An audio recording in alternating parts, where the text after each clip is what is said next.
Hi there, I'm the MCU Guy, and welcome to the MCU podcast. Now, it's November, and by this point, you'd have thought that we'd be out of lockdown over here in the UK, but it's made its vengeance return, unfortunately.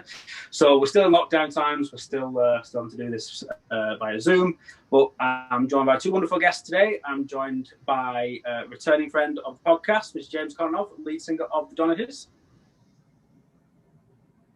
Say hello, James. Hello. Slight delay there. Hello there. And we're also joined all the way from Columbus, Ohio, Tony Trippe. That right? Yeah, that's it. Oh, wonderful stuff. So Tony's the first time we've been on the podcast, hopefully not the last. What we normally do with new guests, we like to ask them a couple of questions. The first one is, what's your earliest memory of the MCU? And the second one is, what's your favourite MCU film and why? So if you want to just go ahead and answer them for us, please, bud. Yeah, you know what? So favorite MCU moment, I mean, I am maybe a little bit older than you guys. So I go all the way back. I mean, I go all the way back to, there's always these definitions of what's the MCU. I mean, I remember very clearly watching, both of the Hulks, the Banya Hulk, as well as the Ed Norton Hulk, which I suppose is the official beginning. But of course, everybody was super excited about Iron Man when it first came out, and it was a really amazing movie. But I think it needs to be said that those X-Men movies that even predated some of those. The original X-Men movie was interesting, and certainly, say for instance, Origins Wolverine, the Wolverine origin story was amazing.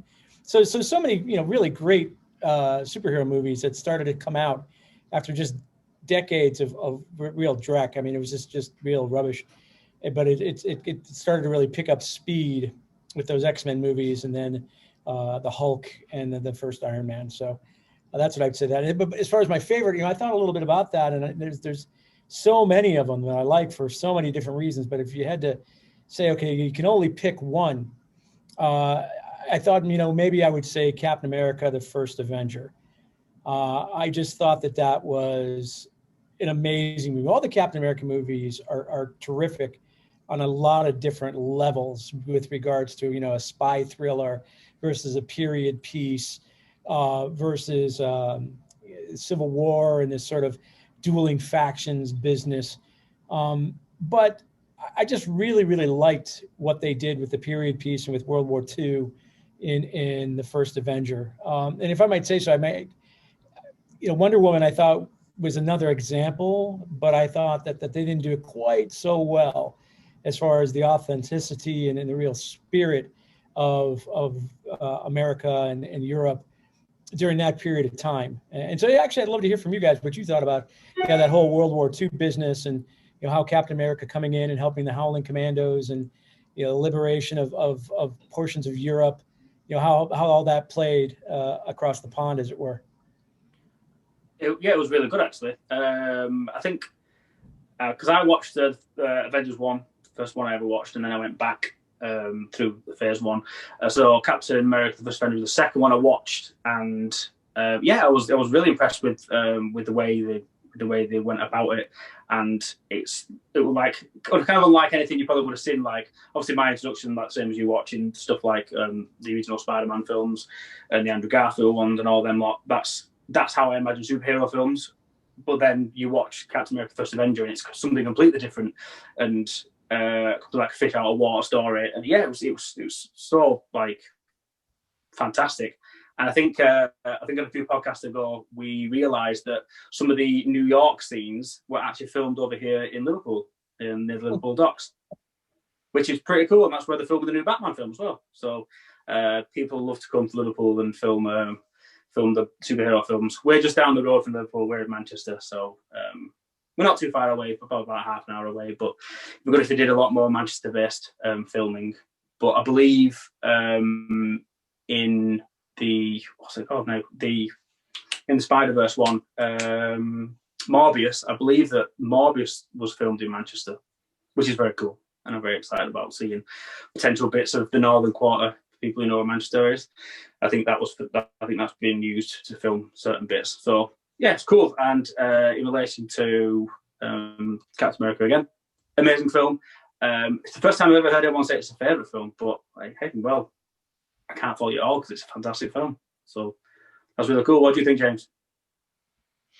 Well, I just continue on that point, and it's a very good point about like the war. I mean, obviously it's a tragic event, and obviously there's stuff with the Nazis and that, but it sort of manages to ground the MCU in a kind of a reality that you can sort of relate to. You know, necessarily like they've done really, really well with sort of like the alien invasions and things like that. But when it comes to Captain America, it's sort of you can I'm not going to say you can relate, but it's an event in history that okay, yeah, if you suspend your disbelief long enough, it's like you can thread the war story sort of around it.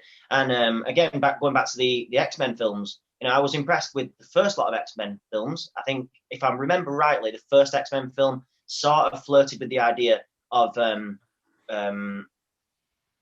almost forgot his name then. Magnet Man. Magneto, of course. That's his real name. That's you and me. But yeah, they the Magnet. No, they flirted with the idea of sort of yeah, like concentration camp history there and things. But then they really leaned into that in X-Men First Class. And I thought that was a really astonishing move to actually ground the film in a sort of like, okay, there's a history behind this which ties into and again, you know, Hitler was believed to have been really interested in the occult and like sort of, I wouldn't say magic, but things that he was a little bit extra, wasn't he, Mr. Hitler? But he sort of apparently did have a division that were looking into sort of mysterious things or whatever. I don't know what he found, and I doubt he found a group of X-Men to help him win the war. But I like the way that film does sort of thread around real events to sort of give an extra layer to the realism, so to speak, and it's good. It's really good. Yeah, I think what you were touching on there, James, about the Nazis and Hitler using trying to put a lot of effort into discovering things. I think there are actually some stories about him discovering certain unidentified flying objects. Like I think there's one where it's like a triangle thing and it propels itself up. I've read some things about this in the past, so I think there is quite a lot of actual well-documented stuff that he was actually trying to do that and trying to beat other countries using these different kind of flying devices, which is mental to think that that kind of stuff was happening back then. But yeah, that's cool. And Tony, very good answers there. It's a pleasure to have you on the show. So I think what we're going to do now is going to jump into some of the big MCU films, MCU film news since the last time we did the podcast. We'll start with the big one, probably. The WandaVision trailer finally appeared. First thoughts? First of all, have you guys seen it? I'm assuming you have. Yes. So what do we think? Yeah, no, it's going to be an amazing show. As a matter of fact, they Entertainment Weekly has got a cover story. I haven't read the article yet, but I'm really looking forward to it. Lots of different theories about what you're seeing here. There was one thing that I thought was really fascinating, outside of everything else that was really fascinating, but there's a spot during the trailer where they stop on this idea or on this sort of cover shot that says a visionary new age. And then after it pauses on that name or you know, there's that series of words for a moment, then it says in television. And so I'm looking at that and saying a visionary new age. And I'm immediately thinking, well, okay, that means that we're going to see the Vision after WandaVision. And so that got me very, very excited because I love that character. I actually have Avengers 57. So the original appearance of the Vision from Avengers 57, I have that comic book. It's under wraps at my house. And I've loved that character ever since that comic book first came out. And love what they did with him with Jarvis and with Paul Bettany. And the idea that they're actually going to take that character and continue to develop that character beyond what we saw in the movies initially and then WandaVision, this series, I'm really super excited about. But there's so many amazing things that are likely going on there with the incorporation of Agents of S.W.O.R.D. and the whole business of leading into Doctor Strange 2, the Multiverse of Madness. There's just so much. It's just such a linchpin. There's so many things that could pivot from that particular series that December can't come quick enough for the release of those episodes. Yeah, amen. Have you had a chance to watch it, James? I have, yeah.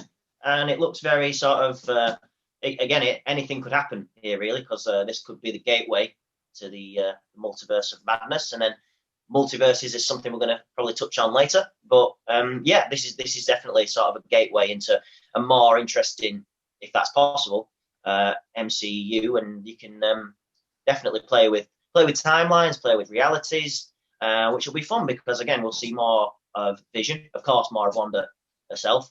And yeah, it's a good point. Yeah, visionary new age. So, and it's kind of it's a pun on Vision's name there, but it could be crucial, and it could bleed into the sort of the Multiverse of Madness, Doctor Strange sort of film, and then you could the possibilities are endless.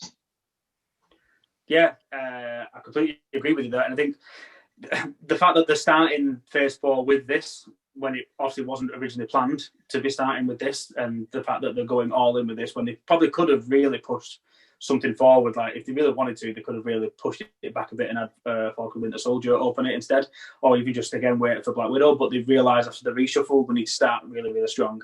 So there must be something that happens in this season that really shapes or at least paves the way for the Phase 4. It's gonna be so interesting, and they've got such a good use of characters that they've got throughout the MCU in the past, like Darcy from Thor and Detective. I can't remember his name now. From Ant-Man 2. I can't remember his name now. Oh yeah, FBI agent. Yeah. The Korean gentleman. I'm blanking on his name. I think it's Wu. I think it is Wu. Yeah, Agent Wu from Ant-Man. Yeah. Yes, absolutely. So you got two really, really good, brilliant comedic performances from them two, as well as all the reality warping stuff that's going on with Wanda and Vision. Yeah, I think there's just a recipe for something really, really cool. And the fact that I've read something today, actually, I think part of that Entertainment Weekly article was the fact that they apparently filmed the first episode in complete black and white in front of a studio audience, which, like you said before, Tony, that they were it's like a vision, a new age in TV. Because I think this is going to be like another stepping stone that Disney Plus and Disney in general are using to try and change the game. Like, you think about how impressed The Mandalorian was and the stuff they managed to achieve with that. And I think they've gone even bigger with this one. And I think it's going to be absolutely incredible. One thing I want to ask, though, before we go to the next topic is Vision. Is Vision actually Vision, or is he just amalgamation of Wanda's thoughts and hopes and projections? Okay, so when I've written theories about that particular show, my suggestion is that Vision is a life model decoy with the program memories from Wakanda. So Siri has somehow been involved, and S.H.I.E.L.D. has made a life model decoy using the memories and the patterns, a little bit like Vision's original. I mean, Vision originally in the comic books was Wonder Man. So his brain patterns and his personality and everything about him came from the Wonder Man character and the android body of the original Human Torch.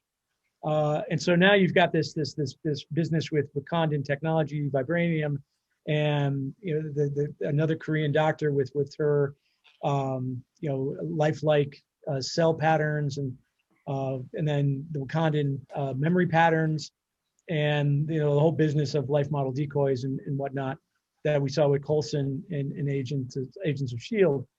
And I think that's very much suited for the Agents of S.W.O.R.D. to have placed him into that environment with Wanda to start with, to try and bring her some stability, and then she starts to warp it from there, and she turns him into a real boy, for instance, into the real character, as opposed to the android, and so on. So yeah, I think that's a really critical part of all of this. Cool. Oh, I love that. Yeah, that makes total sense, and I love the fact that you've connected Agents of Shield and Agents of S.W.O.R.D. together. That'd be incredible. Imagine if Cho from Age of Ultron managed to survive as well, because obviously she worked on Ultron and kind of understands how vibranium works. So imagine if she has access to all this stuff from Wakanda and manages to again recreate a new version of Vision. That'd be really impressive. Actually, that sounds well good. Any thoughts, James?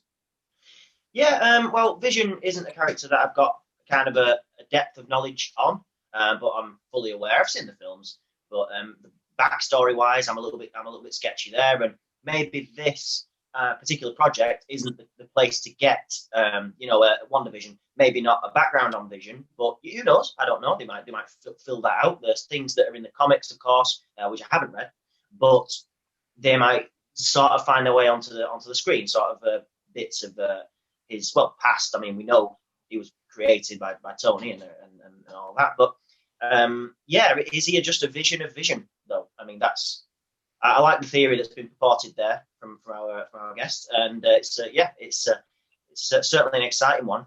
But of course, you've got to remember, Vision suggested that they order pizza, which of course is prevalent in the Spider-Man universe. So we've created a little multiverse between us there already. We've almost connected it, but we'll go into further connecting pizza time to the whole MCU closer. A bit further in the episode, I'm assuming that's going to be something that you're going to touch upon. So I'll move on to the next bit of news. Talking about Spider-Man, Jamie Foxx, who played Electro in the Amazing Spider-Man films, is coming back, supposedly to play Electro again, which is mind-blowing. And not only that, we also get in Doctor Strange as well in Spider-Man 2. Now, this is huge news. Like, the fact that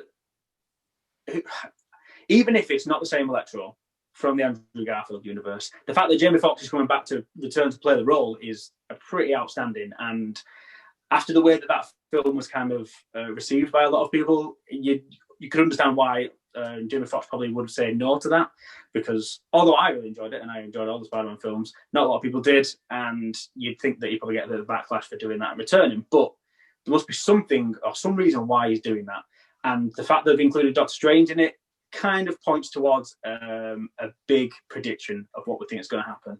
So a Spider-Man multiverse, probably going to touch on it a bit more later on, but is that something that's going to happen? What do you think, guys? James, what do you think first?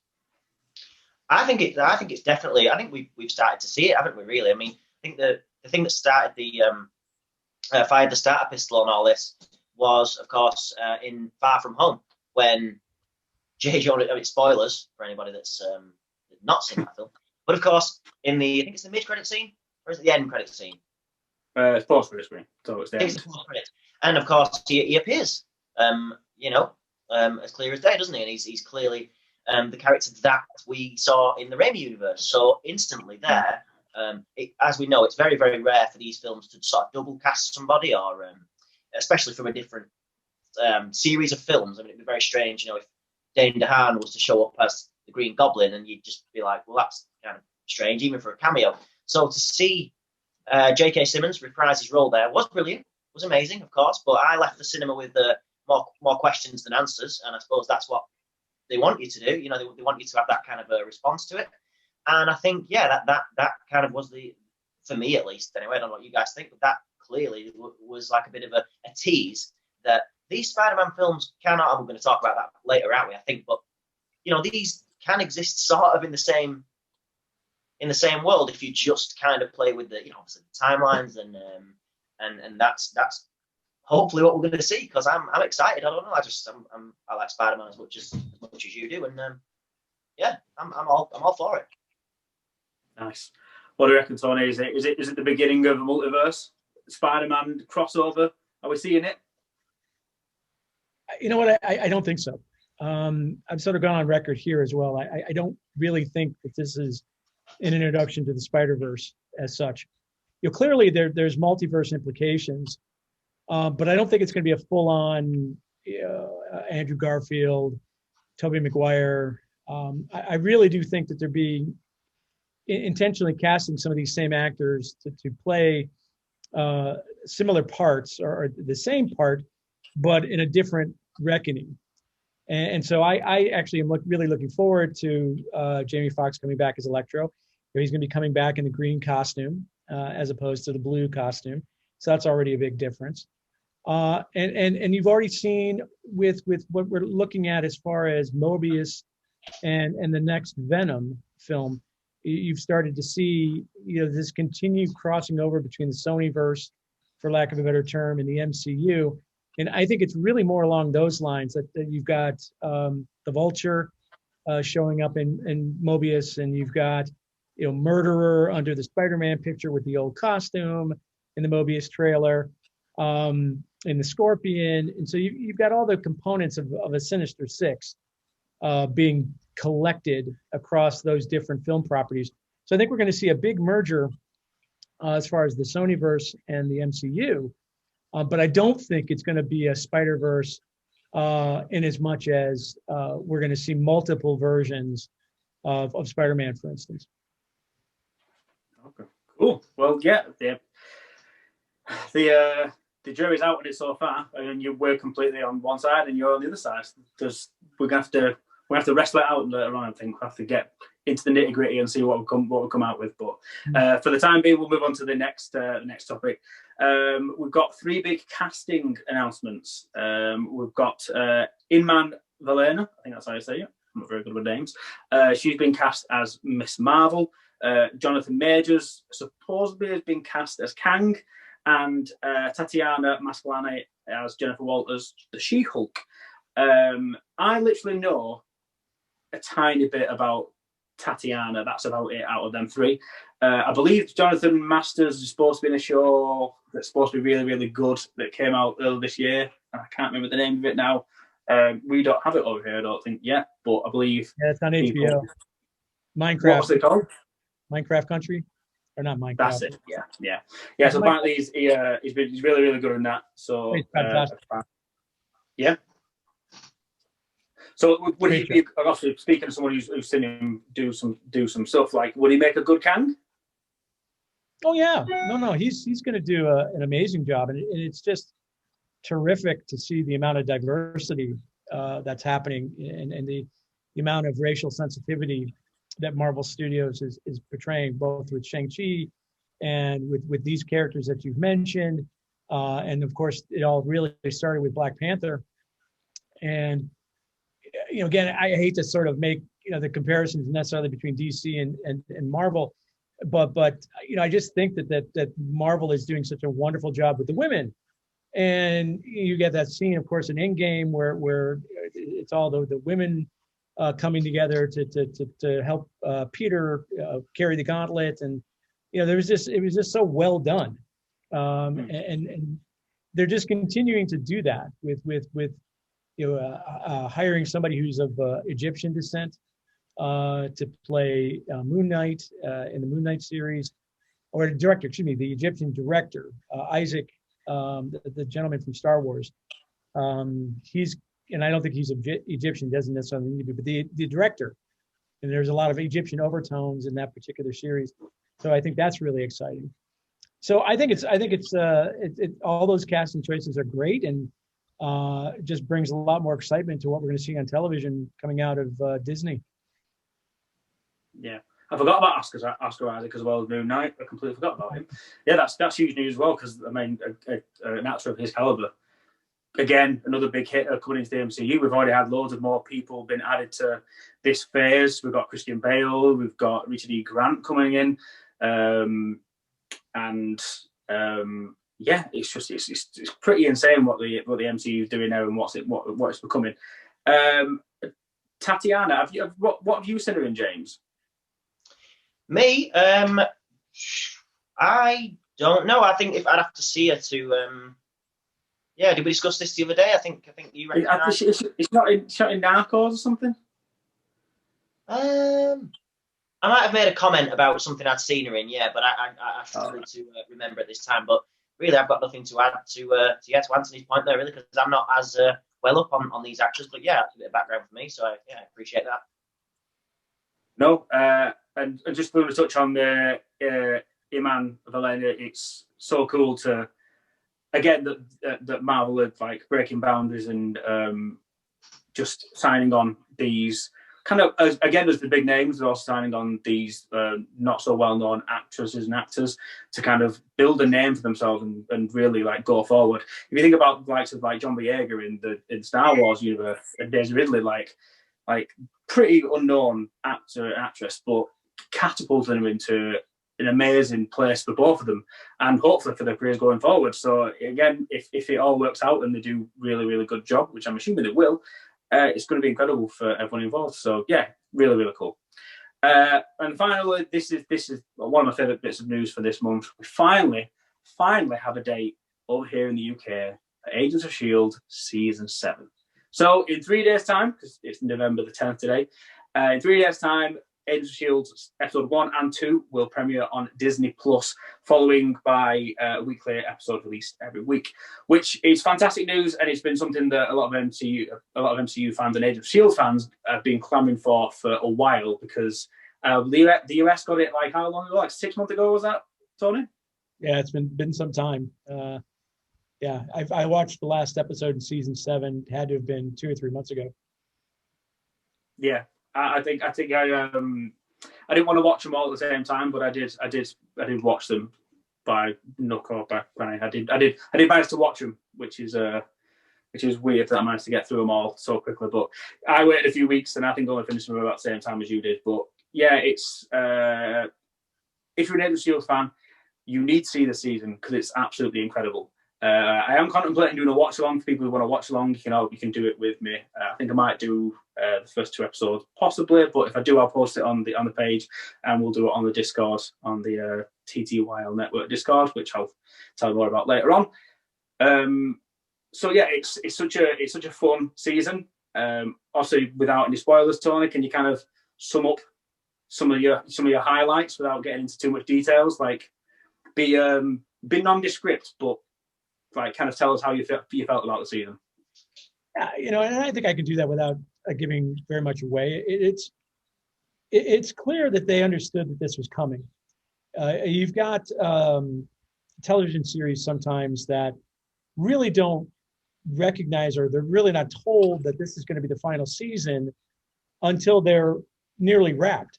And so the stories and the development during that last season doesn't really give you much as a fan as far as being able to say goodbye in a proper way. It's a little bit like if you've got a sports star and the sports star announces a year ahead of time that this is going to be their final season. And so every single match, every single opportunity for the fans to interact with them is something special because they know it's going to be the last one.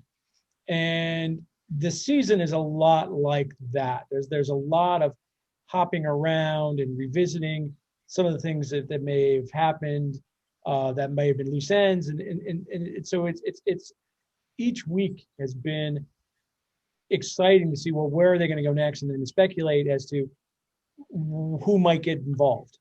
And so it was a lot of fun. It was a lot. I watched every single episode of the show.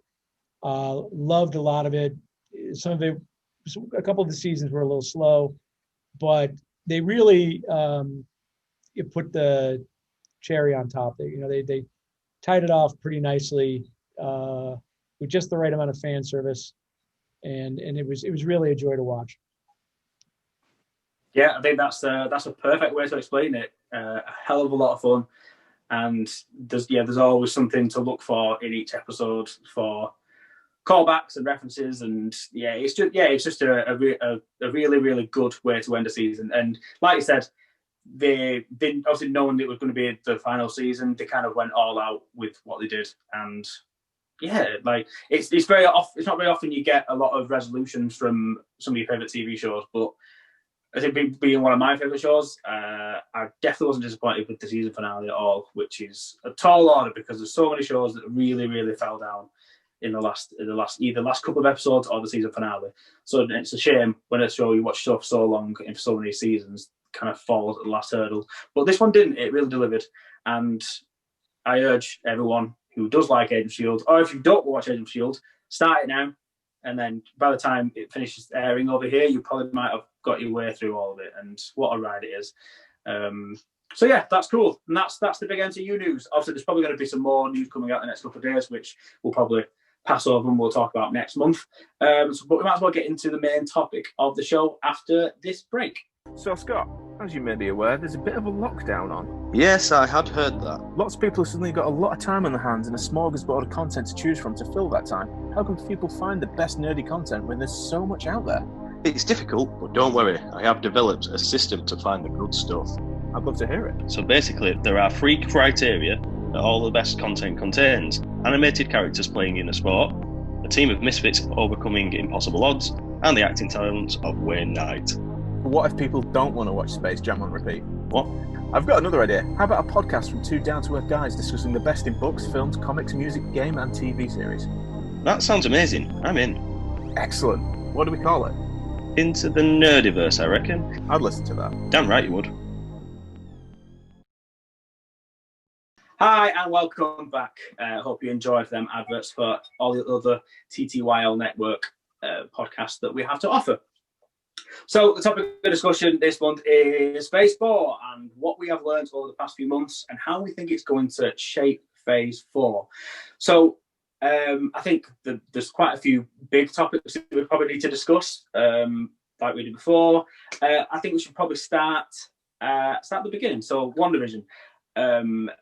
What implications do we think that WandaVision is going to have going forward in the MCU, and how do we think it's going to tie into other bits of the MCU?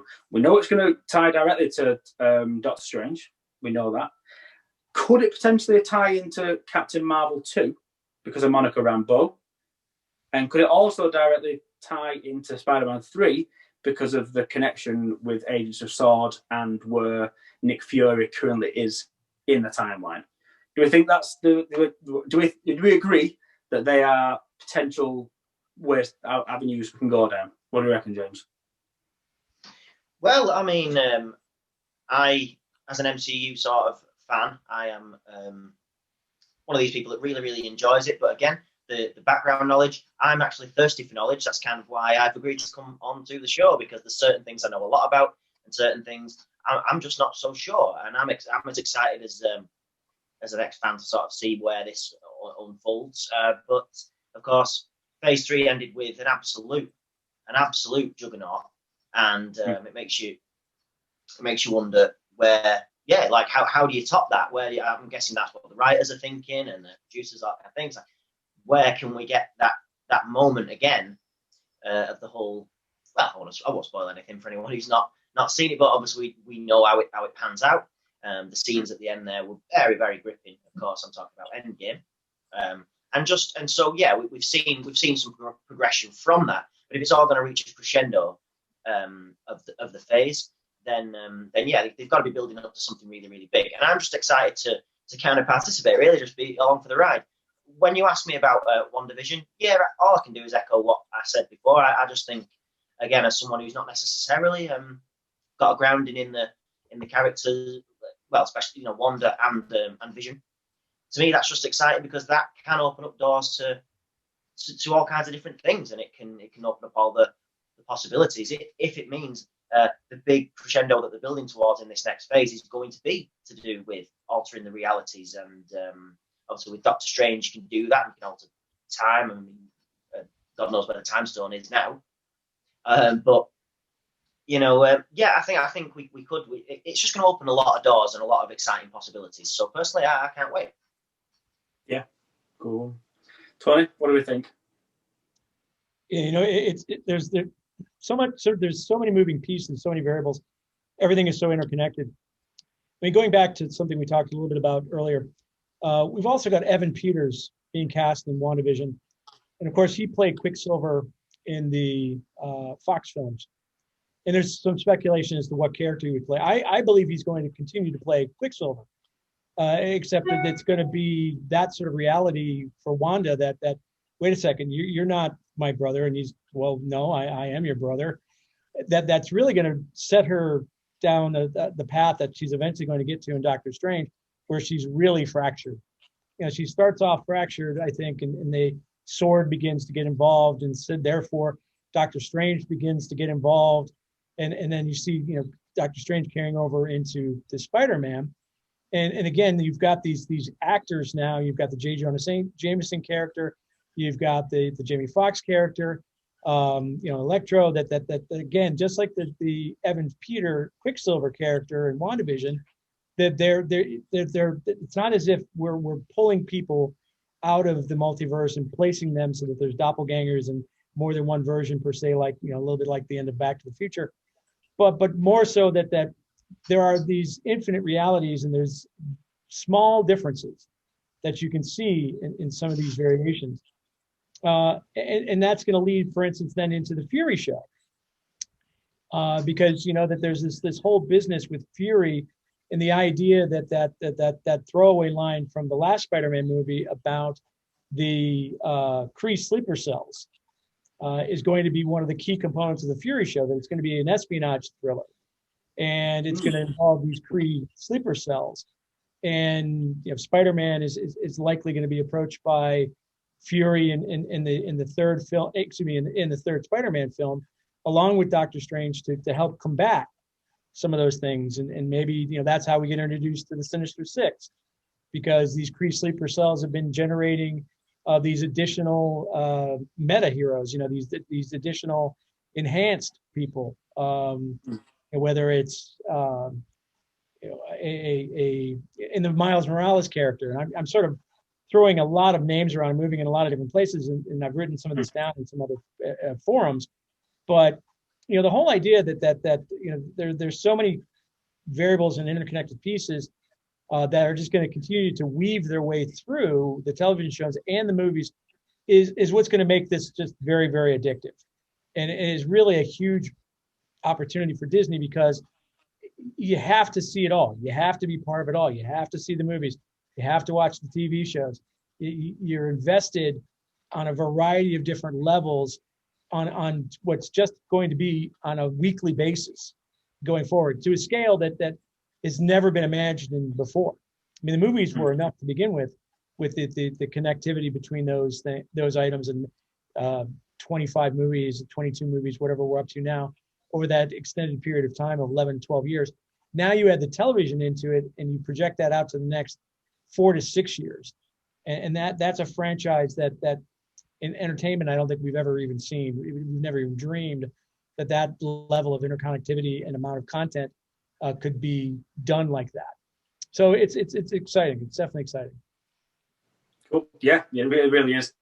Okay, so that's a really good point. What you mean, what you made there.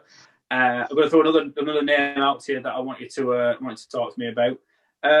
Daredevil. The rights to Daredevil come back to Marvel this month. People have been tying him with Spider-Man. They've been tying him with She-Hulk. Do we think there's a way that they can move him into this universe? Since though they do technically say that the Netflix shows aren't part of it, but if we're opening up a multiverse, and like we've said in the past, and like they even say in the first Doctor Strange film, like there's a multiple array of universes, and like you're just one person in it. So who's to say that we can't have the Netflix universe come into this normal universe? We can't have the Spider-Man universe come into this universe. We can't have the sci-fi and Hulu shows come into this universe. There's doors to be opened, though, because of what's happening in this phase. So is it possible for Daredevil to make his way into the MCU properly, either via the shows or via the films? Do we think that's a possibility, though, Tony? Yeah, no. I think that's an absolute possibility, and I really hope that it takes place. And I'll tell you that the one that I think is the best initial foray is actually Iron Fist in Shang-Chi. Everything that everyone has talked about with Shang-Chi is that it's supposed to be sort of a Mortal Kombat type of a movie where there's this tournament, and I would like nothing better than to see his character. Theoretically, I'd love to see all the Defenders. Maybe not Daredevil, because he's not quite on the same level, but definitely the powered ones, Jessica Jones, Luke Cage, Iron Fist, Danny Rand, any of those characters being enrolled in that tournament and being part of. So even if they're short cameos and they're not involved scenes, but they're just callbacks to those series and the recognition. Because even at the end of Iron Fist, and her name's escaping me, but the woman that he had a relationship with, I think she's Korean, but she owned the dojo in Hell's Kitchen. She of course gets a portion of the Iron Fist power, and there's the Daughters of the Dragon tie-in with the very final scene from Iron Fist. And so, seeing the Daughters of the Dragon incorporated into Shang-Chi as well, I just think would be mind-blowing. Yeah, that really would be. That's a very good shout. I didn't even think about the Iron Fist being in Shang-Chi was obviously was a possibility, but having any kind of enhanced individual participate in there would be really, really interesting. And why not have Luke Cage in there? Because he can't penetrate his skin with anything, so it makes him an unbelievable warrior. And Jess Jones, again, she's just a badass. I'd like it if it was one of those things where you just kind of see them walk in the background, but you can 100% tell it's them. So you probably wouldn't even have to have the actors come back and do it. But if you were to put them in the same outfits, you can get away with it, can't you? My thing was obviously just wanting Daredevil to come back into the MCU properly and be a prominent character, because Daredevil deserves better than to get lost in the Netflix universe, along with Punisher as well. Not that the other characters aren't good; they are really, really good at what they offer. But I think Daredevil needs to make his way into it, because there's so many options where he could come in as a legal representative. It just the door's there for him. Let's just get him in there. It makes no sense to not do. And I just hope they manage to do it. I really do. So then we've also got other things that are happening going forward, like we mentioned before about Jonathan Majors being cast as Kang. So how do we think that they're going to build up to Kang, or do we not think that Kang's going to be the big bad? Is someone else going to be the big bad? What do we think about that? We'll go for you again, Tony. Well, Kang is intimately tied to Loki. They've talked about the character appearing in Ant-Man, and that's fine, and that's great, because Ant-Man, of course, talks about the quantum realm, and there's all those pictures of the supposed city that Kang rules in the quantum realm, and that's all great. But Kang is really about time travel, and so that takes us to the TVA, which of course we saw Loki in the 3 seconds that he's shown up so far for that series in a TVA jumpsuit. And so, I think absolutely that there's at least an introduction, and probably at the, end of the series, we get to see maybe our first look of some type of Kang. And then it continues to develop through Ant-Man. And then, quite frankly, I think ultimately we end up with a Young Avengers team, which they're also putting all the pieces together for. And Kang may in fact be the bad for that, but again, up against the Young Avengers instead of a more seasoned Avenger cast. Yeah, I love the idea of the Young Avengers. If anyone hasn't seen it, if you check out Eric Voss of New Rockstar's theory of how they're going to piece all the puzzles together of getting him in there, it's a really good watch. You should definitely check it out. And he breaks it down in a way that it kind of makes it impossible for them to not do this. But I think if you're going to go for another big team up film at the end, it kind of doesn't. It shouldn't be another Avengers film. Not necessarily like the Avengers like we know them, because that's what Endgame was for. It was to show the fact that was the end of this version of the Avengers. Introducing a bunch of new Avengers and a young group, it just adds a different dynamic. And again, it's something to build on going forward, even into Phase 5. So, yeah, I completely agree. It should be really, really cool. I'm now going to move on to subjects that I know that Connie will be able to talk about. My friend James there, he should be able to talk about the Spider-Man implications. So many little nods to the fact that these two universes are going to collide. I want to know what you think about that and how you think it's going to work. And I'm going to go with James first. Well, yeah. So what I said before with we've had J. Jonah Jameson sort of show up, but he's been sort of cast but then recast sort of thing, as him sort of showing up twice. And yeah, like I said, that opens up possibilities of sort of other members of that series of sorts of Raimi films to at least poke their head round. I mean, I agree. I don't think it's necessarily going to be a full team up film where they all go crazy and they fight Dr. Connors as or anything like that, with like a team up of villains, anything sort of silly like that. But there could be some sort of a rift in the time frame or the realities where I don't know, because there was rumors, wasn't there, that Tobey Maguire was sort of rumored to be signed on for something. It's all a bit hush hush. We're not sure. Even if it's like a vision of an older Spider-Man, like we saw in the Spider-Verse film, where we got like an older sort of Spider-Man, didn't we? So if Tobey Maguire could, because there is a lot of, and rightly so, there is a lot of nostalgia for those Sam Raimi films. I mean, I personally prefer, that's just my opinion, but I prefer them to the gritty, more darker Andrew Garfield ones. But I think they've got a lot of lovable qualities to them. Again, with some of the goofy sort of extras in the background, just not knowing quite what to do, and it's all very bright, all very colourful, and it all looks like it's jumped straight out of a comic book. And so, yeah, the performances are a little over the top. And you look at your Willem Dafoe, and you look at, again, Tobey Maguire himself with this whole pizza time thing and all of that. But it sort of lends itself to the kind of cuteness of those films. And love them or hate them, they went a little bit crazy with Spider-Man 3. I think Spider-Man 2 is really good. I'm going off on a tangent here, but I think, again, I keep saying this, but like anything seems to be possible when you play about with, like, yeah, again, the rifts in time, the rifts in the realities, and if WandaVision is going to sort of cause that or show us a sort of route to these things. And it would just be nice to just hint. I mean, Sam Raimi is directing the next Doctor Strange film, is that correct? Yep, he is indeed. So maybe directly there is some sort of influence there, because it can't be a coincidence that the creator of the lovable pizza universe that we love so much, with sort of Harry hitting his head and being sort of unconscious for most of all the rest of that sort of thing.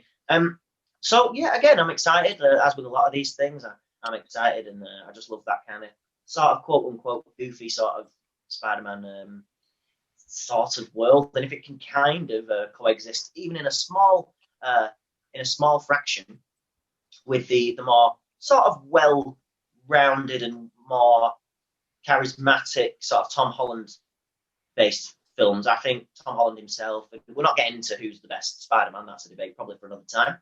But Tom Holland's Spider-Man seems to be getting a lot more, let's say, the people who aren't necessarily MCU devotees, I think they're more warming to this kind of Spider-Man now. And it's just handled in the right sort of MCU way, with the people who oversee these things constantly seem to be getting it right time after time. And so, again, I'm, bring it on. I'm excited. Yeah, completely agree. I've talked about this idea quite a few times, and I would think it would be amazing if they managed to bring all these people and all these characters together using a Madam Web storyline. So you kind of piece all the puzzles together in the Sony films, and then you bridge the gap by using Madam Web and explain the fact that there's a multiverse, and the fact that these people live in this time, and then other people live in that time.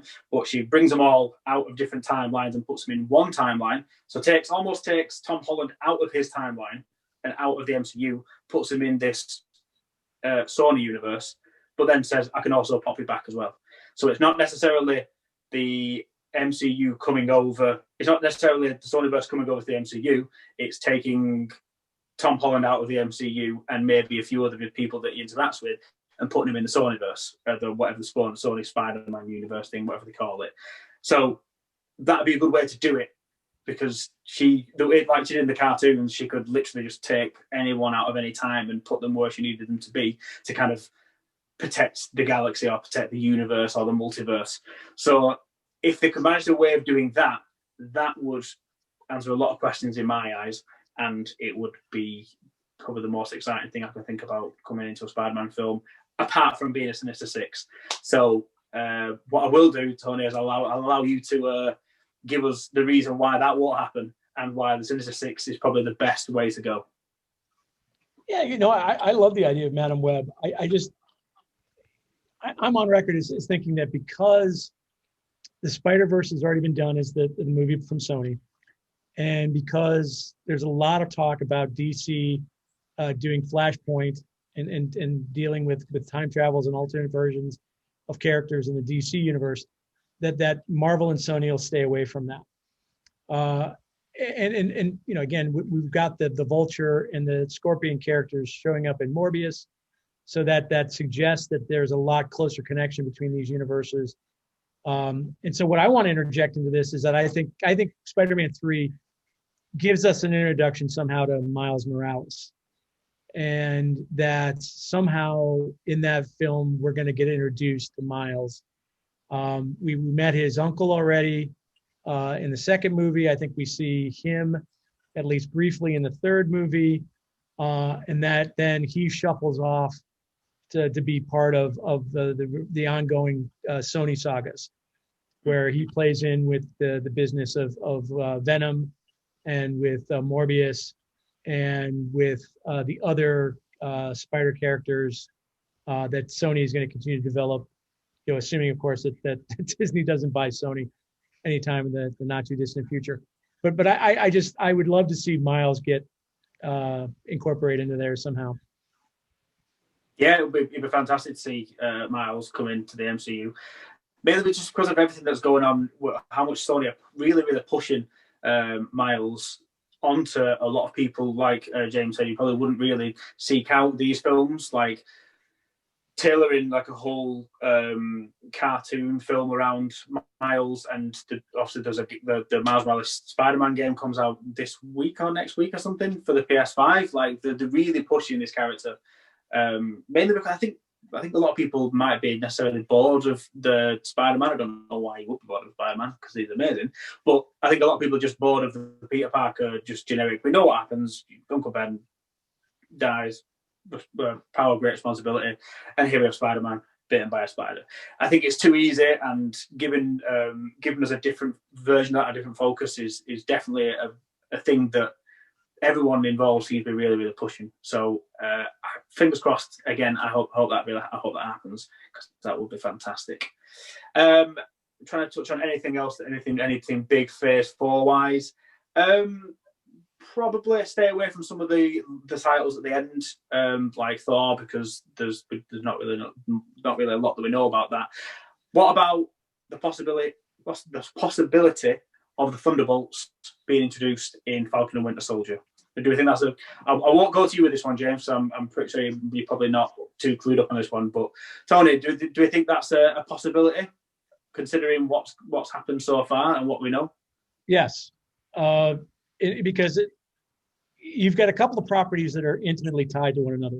You've got WandaVision tied to Spider-Man with Doctor Strange, and then with Doctor Strange and the Multitude of Madness, and then the Sword WandaVision with Fury. So you've got that little sub collection of stories. At the same time, the Black Widow story is, I think, intimately tied with the Falcon and the Winter Soldier story. And so once the decision was made to move Black Widow into 2021, that gave them the ability to also move Falcon and Winter Soldier. And so because we know that Ross is in Black Widow, I think we're going to continue to see him in his machinations and future plotting in the Falcon and the Winter Soldier as well. And then there's that whole business with Zemo. And so I think that yes, there is absolutely going to be larger developments that take place with those films, that film Black Widow and that TV show being linked together and having to be on a certain schedule with one another in order for it all to make sense. Yeah, that makes a lot of sense. Like, it'd be really cool if there was like two like big arc storylines running parallel to each other. One like on a cosmic level and like a multiverse level, and then one on like a grounded level. So it's like a bit more rooted, where you've got Falcon and Winter Soldier, you've got Black Widow, you'd have the likes of She-Hulk, Moon Knight in there as well. Miss Marvel, really, and then you've got like the cosmic ones where you've got Captain Marvel 2, you've got Thor 4 in the Guardians, Ant-Man. It'd be really cool if they did separate it, but found a way for it all to kind of merge at the end. And like you said, with the moving around of the properties, it really gives them a good platform to develop on, at least plant the correct seeds that we need going forward. So a Thunderbolt storyline would be really cool. I do think that Zemo's not going to be involved, though. I said this in the last podcast that we did, where I think there might be like actually, no, it wasn't this podcast. I was on one of our past guests, Avenged Nerd, Michael Coffin. I was on his Twitch stream talking about Winter Soldier, and I think that there's a chance that Zemo might flip. So they might think that he was helping Ross the whole time, but it turns out he actually tries to help Falcon and Bucky, and he has to help them to take down Ross. Mind blown. Hopefully that happens, because that would be probably the most impressive thing I've ever said in my entire life regarding the MCU. Calling that probably not going to happen. I'm nowhere near as prolific as other people who do this, but I think we'll stop there for the Phase 4 predictions and our hopes and dreams for it, because there's so many things at the end of it that we don't really know a lot about. Like, we don't know too much about the Hawkeye show as well, and other properties. So I think we'll stop there, and we'll probably readdress this some other time on a different podcast. But I think that leaves us with nothing more to say. But thanks for joining us. Like, it's been an absolute pleasure to have both my guests on today. What I'll do is I'll throw it over to you guys, so you can let the people know where they can find you, what you're up to, is anywhere that anything you want to promote. James? Okay, well, yeah, no, I appreciate you having me on. I've learned a lot, because again, I'm more of a casual observer than an expert, and I don't mind telling you, I've just got strong opinions, especially when it comes to Spider-Man and the Sam Raimi sort of universe, because it's kind of something I grew up with, and it's always got a special place in my heart. So if we see it sort of rearing its head in future projects, then that's fine by me. But yeah, my name's James Konnanov, and as mentioned, I'm in a band, and we're called the Donaghys, and you can find us on Twitter at Donaghy and you can find me if you'd want to. My personal one is just my surname. Good luck spelling it. It's at KONNANOV at Konnanov. But I'm not very verbose on Twitter. More verbose in real life, I think. But yeah, thanks for having me on. No worries. We should also mention that your latest single, Hindsight, is on Spotify. Is that right? Oh, stop it, Matthew. Yeah, it is actually. The band do have currently a single out on Spotify. If you want to find that, yeah, the Donaghys, Hindsight. I don't mind it. I think it's okay as a song, but you have your own opinion on it. It's a very good song. I can vouch for it. It's fantastic. I've had it to multiple playlists since its release. Tony, where can we find you? Yeah, nothing really to plug. This is all just a bit of fun. I have this other life where I run a business, but it's business consulting. Doesn't have anything really to do. My love of theories and building theories and looking at evidence come from what I do through my day job, which is a business analyst. Companies pay me to take in available data and identify insights and share those insights. And so I get to do that with something infinitely more fun than what I do during my day job. So just thank you for inviting me. This was a blast. And, I'll look forward to seeing when this comes out. Cool. Yeah. Well, again, it's been an absolute pleasure, Tony. I know, and I hope you join us again.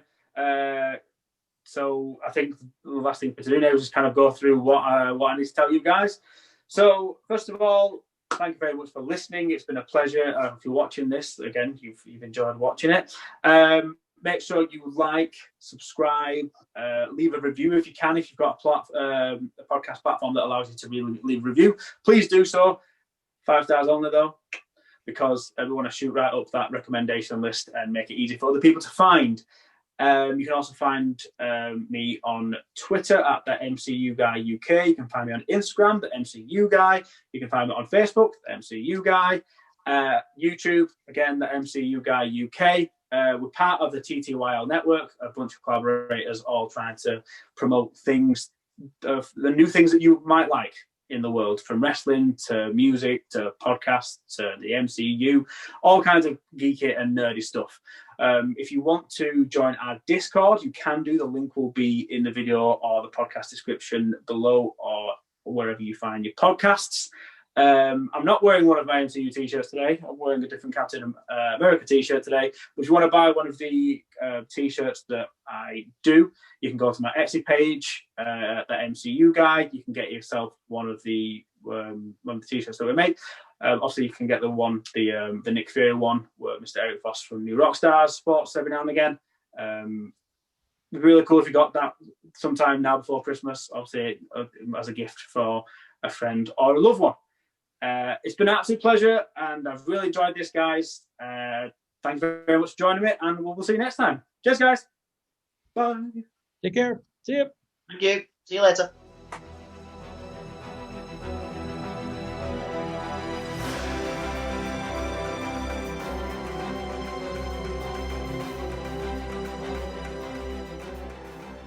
This podcast is part of the That Thing You Might Like network. Here's something you might like. Find us on socials at TTYL Network.